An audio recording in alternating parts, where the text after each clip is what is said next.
가게서는 증시 각도기. 안녕하십니까, 증시 각도기 시청자 여러분, 그리고 투자자 여러분.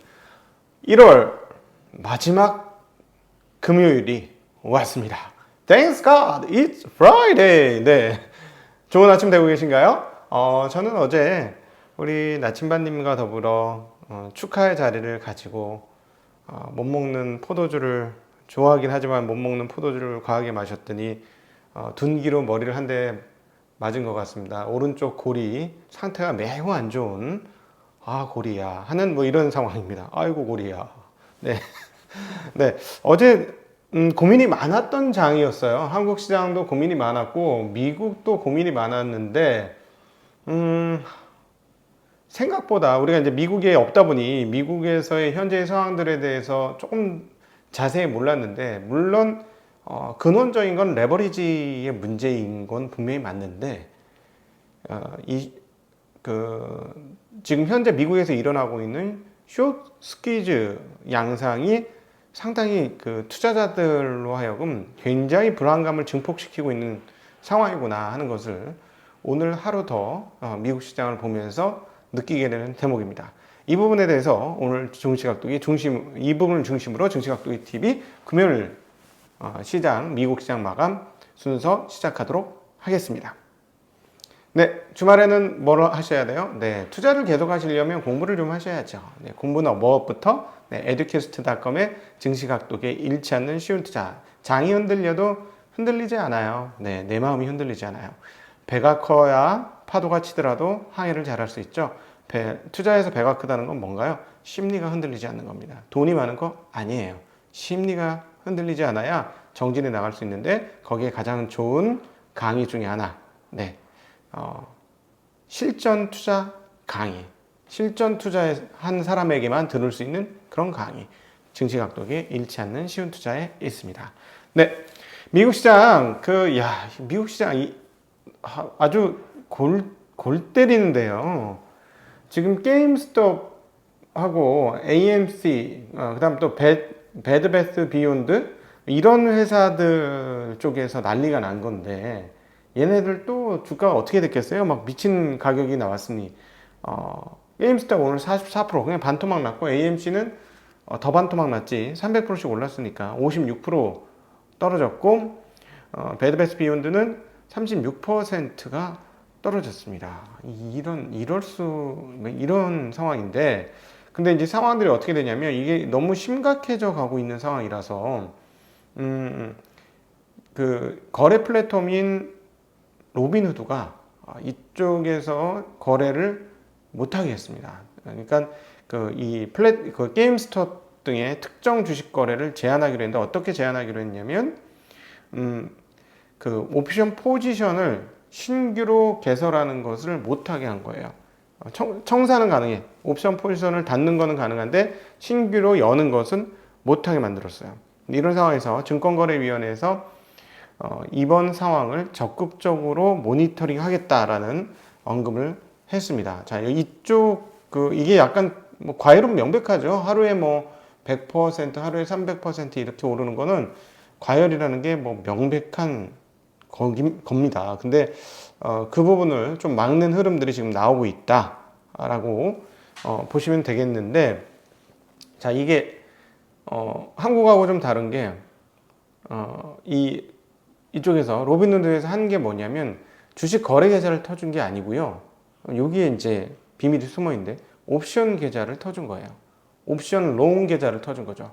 그래서 깨지면 옵션 추가 납입하든가 그냥 청산하고 끝내든가 이런 분위기가 되는 거죠. 그러니까 훨씬 더 공격적이 되는 거예요. 이것들이 막 이렇게 난리를 필 때 뭐가 빠졌어요? 이게 어떤 상황인지를 파악하려면 같이 연결해서 봐야 되는데, 근데 비트코인이 많이 빠졌죠. 4만 달러 가던 물론 거기도 과열이었지. 근데 그게 3만 달러까지 빠졌는데, 오늘 무슨 일이 벌어졌냐? 이쪽이 죽으니까 비트코인 7% 올랐어요. 이거 미국 좀 이상해. 이 투기적인 흐름들이 너무 많이 나오는 건데요. 이걸 어떻게 해석하고 있냐면, 지금 거기 이제 돈 받았잖아요. 600달러, 지난번에 2000달러. 그러니까 작은 돈을 받고 이걸 가지고 뻥튀기 하겠다는 세력이 있는 것 같아요. 개인들 중에서 이거 받아가지고 아 그냥 자 주식시장에서 한번 놀아보자. 한번 놀아서 누구는 벼락부자가 됐다는데 나도 한번 해보지. 그렇게 해가지고 한번 이걸로 한번 신세 한번 고쳐보자. 그런데 그걸 가지고 직접 주식, 알 주식을 사면은 뭐 그거 해봐야 아무리 올라봐야 그 재미가 없으니 그걸 옵션으로 사는 거예요. 옵션으로 사면은 벼락부자가 나오죠, 진짜. 근데 이거는 정말 매우 투기적이고 장기적으로 이런 식으로 해서 돈 버는 사람들 거의 못 봤습니다. 운 좋게 한번 얻어 걸린 이 복권 당첨하고 비슷해. 근데 이런 식으로 해서 돈 벌면 계속 이렇게 하거든요, 투자를. 그 다음도 계속 이렇게 해요. 결국 다 털어먹어요. 아무것도 안 남죠.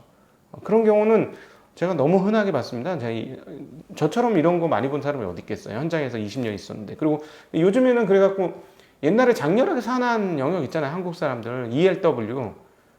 9할이 죽었어. 9할 이상이 죽었어. 거기는 무덤이었어, 무덤. 차라리 저는 그거 ELW 시장 없앤 거 진짜 잘했다는 생각이 들거든요. 개인의 무덤이었어. 거기 간 사람들은 그냥 싸그리 다 죽어버렸어요. 그러니까, 그런, 지금 미국에서 나타나는 현상이 이런 현상이고 또 하나, 이것이 이제 나비 효과가 돼서 어떤 일을 벌이고 있느냐. 개인들이 힘을 합쳐서 쫙 밀어붙이니까는 되는 거야. 되는 거지. 되는 거. 뭐 이게 어떤 면에서 개인들이 힘을 합쳐서 뭔가 했다는 건 되게 자랑스럽기도 하고 이게 현대 기술 문명이 만들어낸 일이죠. 뭐냐면 과거에는 이렇게 개인들이 응집할 수 있는 여건이 없었는데 이 빅테크와 사이버 세계, 온라인 세계가 현실 세계만큼 더 커지다 보니까 거기서 연결된 사람들끼리 힘을 합쳐가지고 쭉 밀어올린 거 아니에요. 근데 이제 여기서 나타난 부차적인 사태가 무엇이냐? 이거 너무 많이 올랐어 하고 과거 같은 생각에 공매도를 친 세력이 뒤집어졌죠. 근데 뒤집어졌는데 꽤 크게 뒤집어졌어. 조 단위로 깨져버리는 거죠. 조 단위로 깨지니까 어떻게 돼요? 그러면 이 기관 애들이 미국의 헤지펀드 일반적으로 어떻게 하냐면 자기 돈이 예를 들어서 뭐 1조 있었다 그러면 1조만 하는 게 아니에요. 1조만 하는 게 아니고 롱숏 같은 거 하는 애들은 롱숏을 할 때 자 봐봐요. 자 롱이 100 그러니까 1조 원어치 롱을 사는데 숏을 또 1조 원어치 빌려가지고 1조 사. 그러면 네트 이거 두 개를 더하기 빼기를 했을 때 노출된 위험도는 얼마예요? 노출된 위험도는 제로지. 산술적으로. 수학적으로는 제로예요. 왜냐하면 이게 올라가면 1조짜리가 올라가면 숏 친 거, 매도 친 거는 내려갈 거 아니야. 근데 주가가 내려가서 숏이 가격이 올라가면 주가가 내려가니까 롱은 떨어지겠죠. 그러니까 이게 더하기 빼기 하면 제로인데 어떤 전략이냐면 나는 오를 때 조금 더 많이 올라갈 거, 떨어질 때 조금 더 많이 떨어질 거, 이거를 조합을 했다라는 거예요. 그래서 순 포지셔닝으로 따져보면 위험도는 제로인데 거기서 나오는 약간의 그 차익이 생길 거야. 조금 더 많이 올라가거나 조금 더 떨어지면 거기서 차익이 조금씩 따먹는 거, 그게 나오면 그걸 따먹는 거, 이 개념으로 운영하는 롱숏 헤지펀드들이 있어요. 그러면 자 이거를 조금씩 만 원짜리에서 뭐 10원, 20원 뛰기 예를 한다고 쳐봐요. 그렇게 하면 근데 순 포지션의 위험도가 뭐예요? 없어. 롱숏 정확히 했으니까 없지. 그러니까 그러면 이걸 어떻게 하면 큰 돈을 벌겠어? 이거를 몇 개를 하는 거지. 이렇게 쉽게 얘기하면 몇 배로 이거를 불리면 예를 들어서 여기서 10원 벌 거를 5배로 불리면 50원을 벌잖아요. 그렇게 해가지고 돈을 벌어서 자기 투자한 돈에서 이익이 커지게 레버리지를 일으키는 거예요. 그래서 이 모든 근원에 레버리지가 있다고 처음에 모두에 말씀드렸던 건데 이게 자본주의 시스템에서 이 레버리지가 한번 턱 잘못되면 이제 일파만파 되는 게 이제 미국 시장에서 어제 극명하게 나타났다는 것인데 자 이렇게 늘려놨는데 요거는 매도를 쳐놨지. 공매도를 쳤는데 얘가 어떻게 된 거죠? 이게 뭐야 300%까지 올라가 버리면 300% 올라가면 어떤 거를 이거하고 상황으로 그 숏을 쳤다고 할지라도 이게 답이 나와요? 요만큼 따먹는 거 하는데 얘가 갑자기 없는 유사일에 없는 수준의 상승을 해버리면 이거 어떻게 완전 망한 거죠. 그럼 이렇게 되면 어떻게 돼요? 이 헤지펀드 전체가 털리는 거예요. 다 털리면 어떻게 돼? 가지고 있던 포지션도 다 털리는 거지. 그럼 아까 말씀드렸잖아요. 자기 돈 1 가지고 롱숏 한 게 아니라고 얘네들이. 그러면 요거 한 알, 두 알, 세 알, 네 알, 다섯 알, 여섯 알, 뭐 많게는 뭐 열 알도 막 이렇게 펼쳐놨겠죠. 그러면 1이라는 자본금으로 10이라는 주식을 매입 또는 매도를 해가지고 갖고 있었을 때 여기가 털렸어. 본진이 털려서 망했어. 그러면 이거 갖고 있는 거 어떻게 돼? 다 청산해야죠. 다 청산하면 어떻게 돼? 롱 쪽에, 그러니까 매수하고 있었던 놈은 팔아제 껴야 되고, 매도하고 있는 거는 사재 껴야 돼요. 그럼 거기에 관련된 주식은 어떻게 돼요? 파는 거는 폭락이고 사는 건 급등이지. 그러면 이제 변동성이 바바바박 나오면, 뭐야? 이거 뭐지? 갑자기 아니, 전혀 논리적으로 이해가 안 되는 주식의 상승과 하락이 막 나오는 거예요. 곳곳에서. 그러면, 그러니까 어떻게 돼요? 불안하죠. 투자자 불안한 거예요. 네. 그래서 나비 효과가 나온 거예요. 개인의 응집된 힘이 시장 전체를 그래서 이게 이제 블랙스완이 되느냐 여부인데, 일단 오늘 그 흐름들은 조금 눌러졌습니다. 눌러진 것 같아요. 네. 한 차례 해프닝으로 네, 끝날 수도 있겠죠. 오늘 상황으로 봐서. 그래서 오늘은 이 부분이 시장에서 가장 그 회자가 많이 됐고, 그러니까 다들 이거 처음 당해보는 일이라 좀 얼떨떨해요. 미국에 참여한 투자자들도 뭐지? 하면서 지금 되게 얼떨떨한 상황이다. 그러니까 기관 애들 입장에서 보면 듣보잡 기관이 나타난 거야. 지금 듣보잡 기관이 나타났는데 실체가 정확하지 않은데 기관같이 이렇게 큰 힘으로 빵빵 하니까 뭐지 하고 막 한 군데 이제 작살나고 털리니까 연쇄적으로 놀래서 어제 난리가 났었던 거고, 오늘 이렇게 신규 계좌를, 그러니까 옵션으로 하니까 더 세게 밀어붙이는 거죠. 그러니까 옵션 계좌를 틀 수 없게 했다는 것, 뭐 이런 것들로 인해서 조금 분위기는 안정된 그런 분위기가 나왔습니다. 미국 4분기 국내 총생산이 연율로 4.0% 상승을 했고요. 2020년 미국 이제 4분기 나왔으니까 1년치를 다 합산해서 결산을 내보면 마이너스 3.5%의 국내 총생산이 나오면서, 이게 어떤 수치냐? 2차 대전 이후 최악의 수치다. 예, 2차 뭐 굉장히 최악이라는 느낌 들잖아요. 전쟁이. 그러니까 계속 말씀드리는 게, 이 코로나는 전쟁이에요. 이거 전쟁인데 여기 온라인 방공호가 굉장히 커. 전 국민을 수용할 만큼 커. 온라인 방공호가. 그러니까 여기서 새로운 세상이 열린 거야. 그러니까 이쪽에서 장사하는 애들은 어떻게 되나? 너무 신나고 너무 좋다. 근데 이쪽은 뭐예요? 전쟁의 폐허 속이지. 전쟁의 폐허 속.